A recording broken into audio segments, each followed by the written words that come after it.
Molt bon dia i benvinguts a Caldes de Montbui. Tècnics, regidors, en fi, diputacions, generalitats, tots els que estem per aquí, però que tenim una cosa en comú i aquesta és la de lluitar per unes bones polítiques de joventut i que el nostre jovent creixi amb ganes, amb empenta i avui la paraula que tractarem, no? I si pot ser, amb participació. Els joves han de ser els protagonistes de les polítiques de canvi social i els hem de fer participar en tots els àmbits, en l'àmbit de la diagnosi, en l'àmbit també de lo que seria el seu disseny, la seva aplicació i l'avaluació.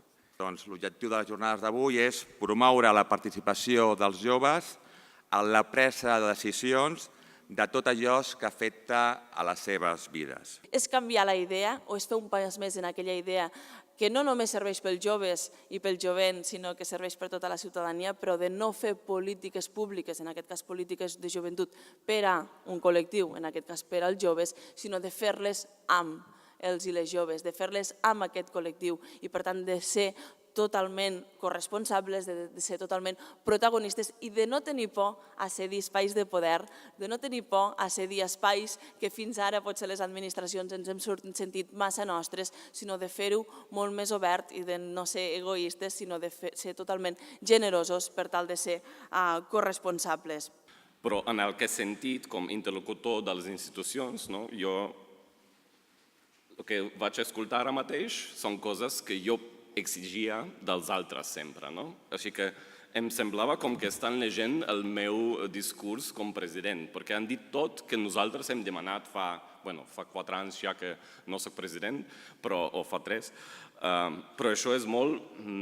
Em sento molt bé del cor d'escoltar aquestes paraules. Després vosaltres també me podeu dir si aquestes paraules són només paraules o hi ha també un pressupost de fer tot això i una voluntat d'involucrar directament els joves. He après que cal fer un esforç per obtenir informació dels fons diversos, de parlar amb gent, de respectar el seu punt de vista i després de tot això, cal tenir la maduresa de decidir què vols que sigui realitat per a tu. I això costa. Això costa. I ahir decideixes, quan he tornat, si vols actuar o si vols deixar-te portar per la vida. I crec que això és una cosa que molts joves, jo crec personalment que cada jove té aquest moment de decidir.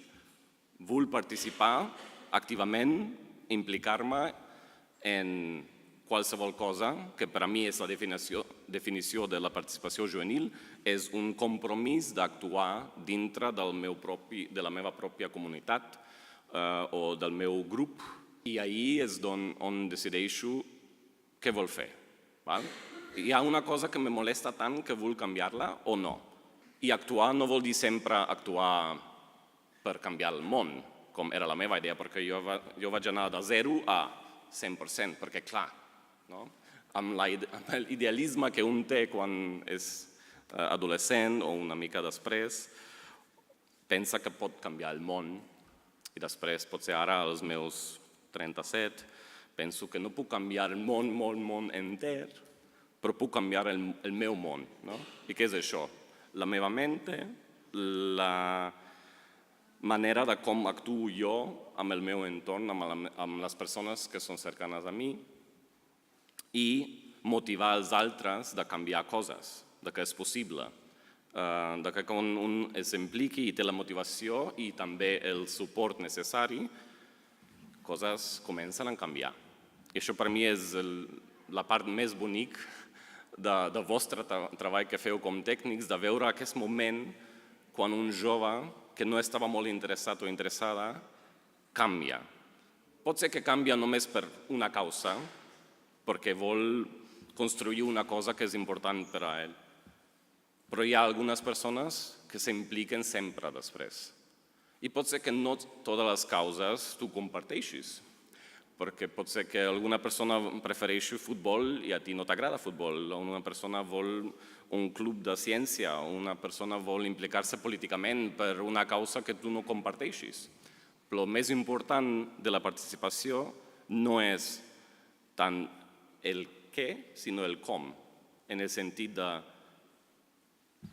t'impliquis per les coses que creus.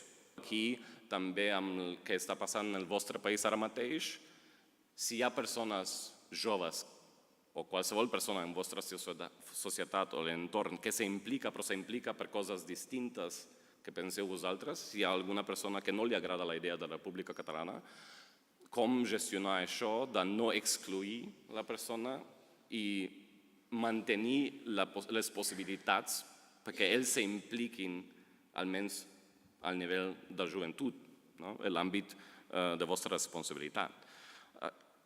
Aquestes són preguntes que ninguna persona sola té una resposta, però crec que és molt important només, almenys, demanar-nos què fem. Una batalla que jo vaig tenir amb els joves dintre del fòrum, i això toca molt del tipus de participació, és estem reclamant els nostres drets com joves, tipus, estem fora de la porta tocant volem nostres drets, o, que és important, perquè necessites la massa, necessites la pressió política de dir nosaltres som joves, tenim aquests problemes i volem que se'ns escolta i tot això.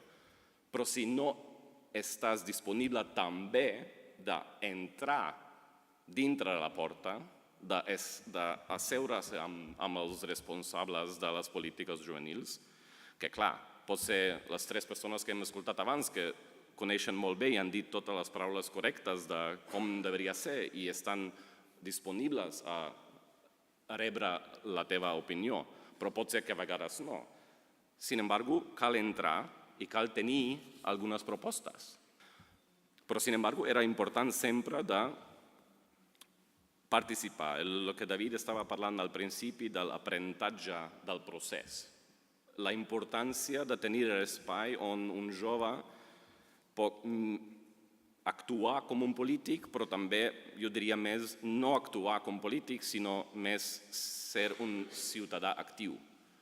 Perquè no volem actuar en el sentit d'actor, sinó simplement ser nosaltres. I en aquest sentit és important tot el procés de l'educació no formal, si la participació ha sempre de ser transformadora. Bona pregunta. Crec que sempre és transformadora per la persona que s'impliqui, però si serà transformadora com un conjunt, un col·lectiu, dependrà de les possibilitats que tenen, de com se desenvolupa i amb què objectiu. Perquè, clar, a vegades volem que les joves participació per participació sense un objectiu és una mica, no ridícul, però no té la mateixa qualitat. També participació, estar restringida a formar part d'una organització? No, hem dit ja que existeixen diverses maneres de participar. Pots implicar-se políticament o no políticament. Si vols políticament, això vol dir votar, ser elegit, entrar en un partit, coses que avui en dia són totes molt baixetes. Molt poca gent està participant, o cada cop menys persones participen en eleccions, cada cop menys persones, molt poques, formen oficialment part d'un partit. I això, personalment, no sé si això és bo o malament, perquè la meva idea és sempre, com ha dit Churchill, la democràcia és la pitjor forma de governar, però és l'única que funcioni, i la democràcia està bé, però tenim tants matisos de què vol dir democràcia que això també és el mateix que participació. Tantes variacions de participació. Tots probablement coneixeu l'escala de Hart sobre participació, com deveria ser o com no deveria ser, que la primera pata és com la manipulació. Sí, tenim aquí alguns joves, o després el tokenisme, el típic, fem fotos amb els joves i molt bé. O estem molt alt de co-creació, que estava parlant Marta abans o Antoni també. No tenim la qualitat de democràcia que volem. Fins a què punt estàs disposat o vols compartir les teves idees? Això és una altra part de la participació, perquè una cosa és participar en un event, i aquí, en vostre país, o en general en el sur, es participa molt en coses conjuntes. El col·lectiu importa molt més que potser en el nord. Això he vist jo. I ahir és fàcil, quan estàs en un col·lectiu, de deixar-te perdre en el col·lectiu, sense opinar necessàriament. La joventut organitzada i la joventut no organitzada.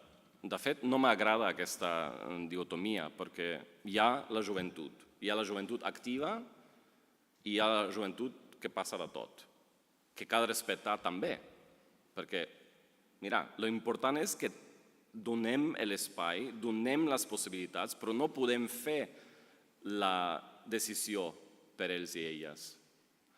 Però dintre de les persones que són actives o que estan a punt d'activar-se, aquests són els més interessants, allà donar-les un impuls que fan aquest salto d'activar-se i després decideixen ells mateixos si volen continuar, tenen una idea i volen realitzar-la amb un pressupost que dona la municipalitat o alguna cosa, l'Ajuntament, o volen fer una cosa al llarg temps i és una cosa que les importa més enllà de la seva contribució. Pensis que tot serà millor i que la joventut farà coses diferents i distintes. No sempre. Això és el gran desil·lusionament per a mi i no sé com gestionar-lo. Això ja potser vosaltres ho haveu fet, que haveu fet el pas de ser jove a treballar amb i per les joves. Així que crec que he parlat suficient i que podem obrir per vostres comentaris i preguntes. Gràcies.